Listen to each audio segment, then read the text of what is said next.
So good morning, guys. It's a Saturday afternoon. Actually, no. No, yeah, it's probably afternoon by now. Uh, Today's post is going to be about the NSX and getting her started again.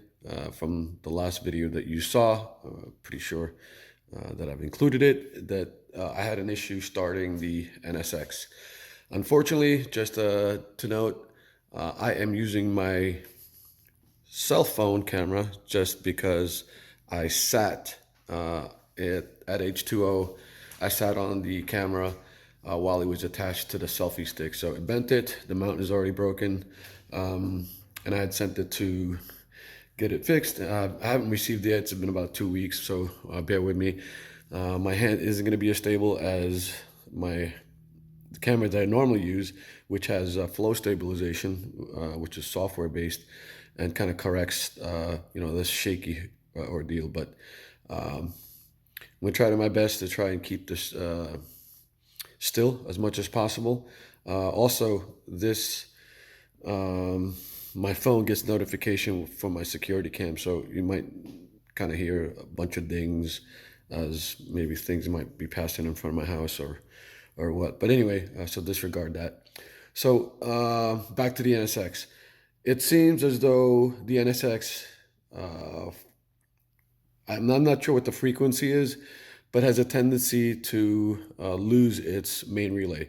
What I mean by lose it fails. Apparently the board, some of the connections, they break in time, so it needs to be resoldered.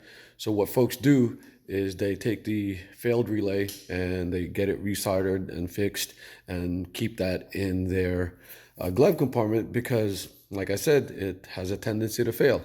So what I've done is I've actually ordered some relays that typically fails with the NSX, and I'm going to just go ahead and replace it one shot, just so that I don't have to worry about it at least for a certain amount of miles. And well, what I'm going to do is I'm going to get the Super out first, and then move her to a location where I don't have to duck underneath that four post to do the work. It's actually behind the seats where the relays are. So what they give you actually as a pack that typically fails is the TCS TCS relay, which is the traction control. I'm not quite sure how that relates, but if you guys know why, if you can just comment down below. I've also got a fuel pump relay. I've also got the fuel pump resistor that goes actually in the engine bay. I'm going to change that, as well as the actual main relay. And down the road, maybe sometime next week, I'm going to just go ahead and also replace, which is a bore, the fuel pump. You got to remove the tank for that, which kind of sucks. And I will also remove the fuel filter and replace that with a new one, just so that we're good as far as that is concerned. I don't have to worry about it at least for another however many miles those things last. So yeah, hopefully maybe down the road I may actually, you know what, I may just wait for the fuel pump, just simply because I may want to just go and boost her, and I'm probably gonna need a bigger fuel pump for that, maybe high flowing. Anyway, all right, so let's get these guys, let's get the Super moved, and let's get started on the NSX. And hopefully I haven't given you guys a headache by now with my shaky hands. Okay, let's get started. So just real quickly as a reference, I will post the part numbers down below. So for the folks that are also having the non-start issues, can use them as reference, providing, of course, that's the fix for the non-start issue that I'm having. These took about 2.5 weeks to get here. It was projected to be here in 6 weeks because I had to order them from Japan. They're no longer available here in the States. The fuel filter you can still order from your dealership. And hopefully the latter portion of this video is me cranking the car and getting her started.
The NSX is out from underneath the CYM, and first thing I need to do is disconnect the battery because I will be doing some electrical work.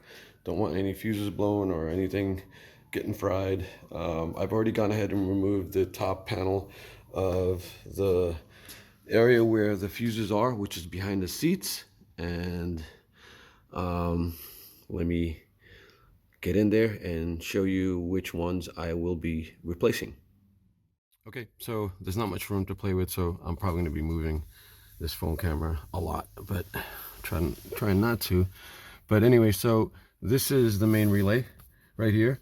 I believe different models or different generations, maybe, I'm not sure. So for those of you that know for sure, can comment down below. I believe that the main relay can also be found on the left side of the ECU. I think it has to do with whether or not you have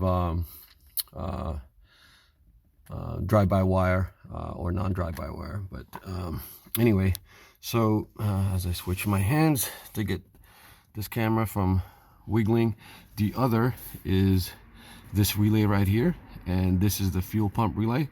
You would have a relay here if you had an automatic. Thankfully I don't. And the other relay is the TCS, which is somewhere behind here. So it looks like I might have to remove this panel to get to it, which looks like it's going to be a pain. But anyway, for those of you that understand why the TCS plays any role into the no start issue, if you guys can let me know, comment down below. I never quite understood what the explanations were in the forums, but anyway, yeah, let me show you the other. So pardon the engine bay, I've just had her for a while, so I haven't really detailed her yet. But anyway, so the other, it's actually a resistor. I'll be replacing this guy right here. So that's another part that supposedly plays a role in things failing in your fuel system. So real quickly, it's just basically two clips, two connectors right here that you just press on and pull. This is the new main relay, and just as an FYI, this panel that comes up top, it's just basically just held on by pins, and it's resting on the bottom of this piece, which I've unclipped out from here just to get a little bit more view and leverage. But you don't have to really. I just did that just to see if I can pull it, because since this is the first time I'm ever doing any kind of service work on this car. So hopefully that makes any sense. That clip is basically just that for the top piece, which kind of just goes on there. But I think at this point, this one is just kind of loosely on it, because I think it might have been broken by the previous owner. But anyway,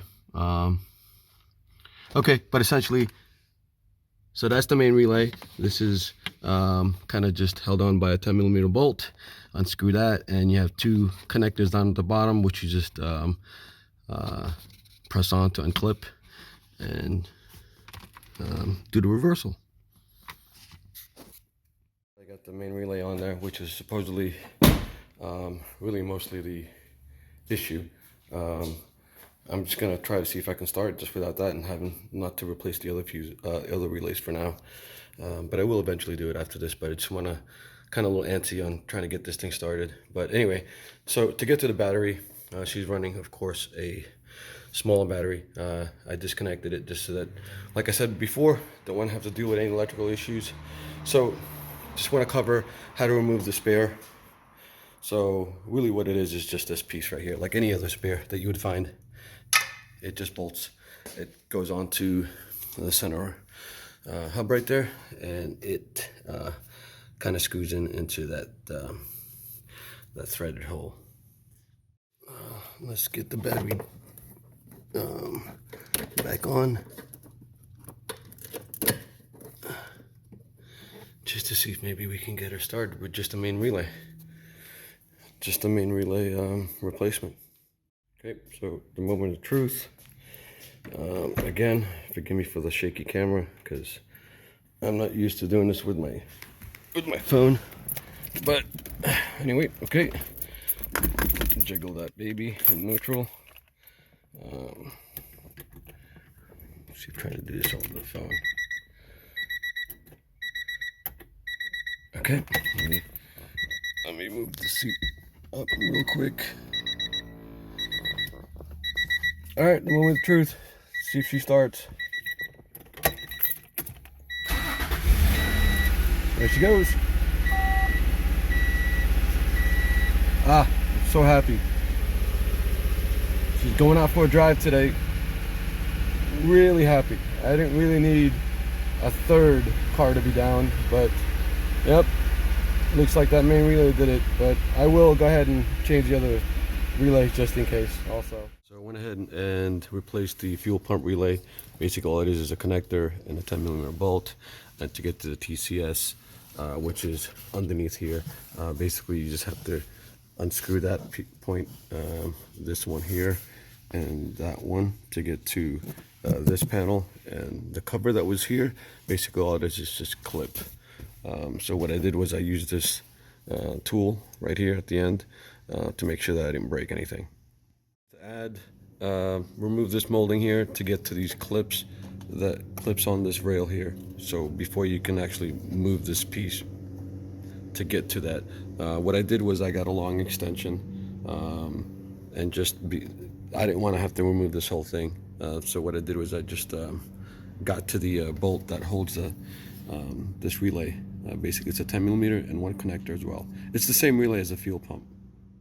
Be careful handling these guys because as you can tell I had a plastic weld one end because I broke it because I kind of put a little bit of pressure on one side and twisted it and ended up breaking. So be careful because they are fragile, and hopefully this thing holds. It should, because it's a plastic weld, and hoping to put her back on soon, well, as soon as she dries. But yeah, be careful.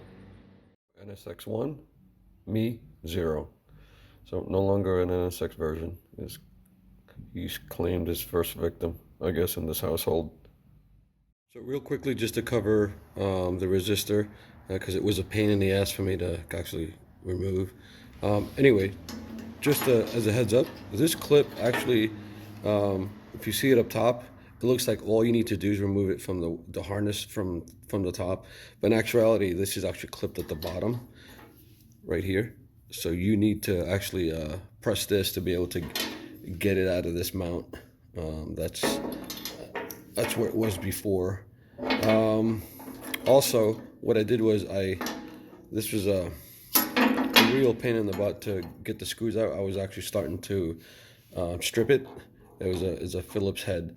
So I had to let it soak on PB Blaster for a little bit for me to be able to actually get it out. And I actually had to use vice grips to clamp it and then twist it just to kind of get it going. Anyway, so this is pretty, I know it's probably not going to be visible, but I'm going to end up just kind of sanding this and painting it black. I just can't leave it. I mean, I just can't put it back there looking like this. But anyway, so I'm going to be putting a new piece in. Yeah, hopefully that's it for me as far as fuel relays are concerned. That way I don't have to worry about it for quite a while, because this thing lasted a good amount of miles. So hopefully it'll be the same. Anyway, just figured I'd provide that little bit of tidbit, because I fought for that with this connector for a bit, not realizing that it was actually connected to that mount. Anyway, hopefully that helps.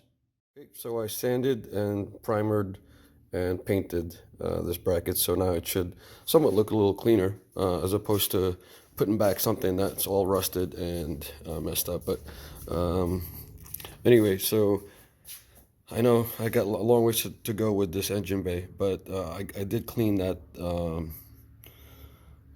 that bracket, or I'm sorry, that mounting bar where this piece goes to.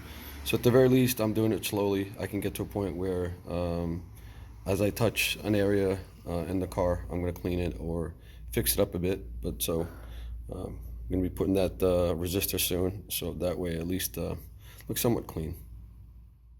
So I got the mount all painted. All I got to do now is just connector, and she should be good.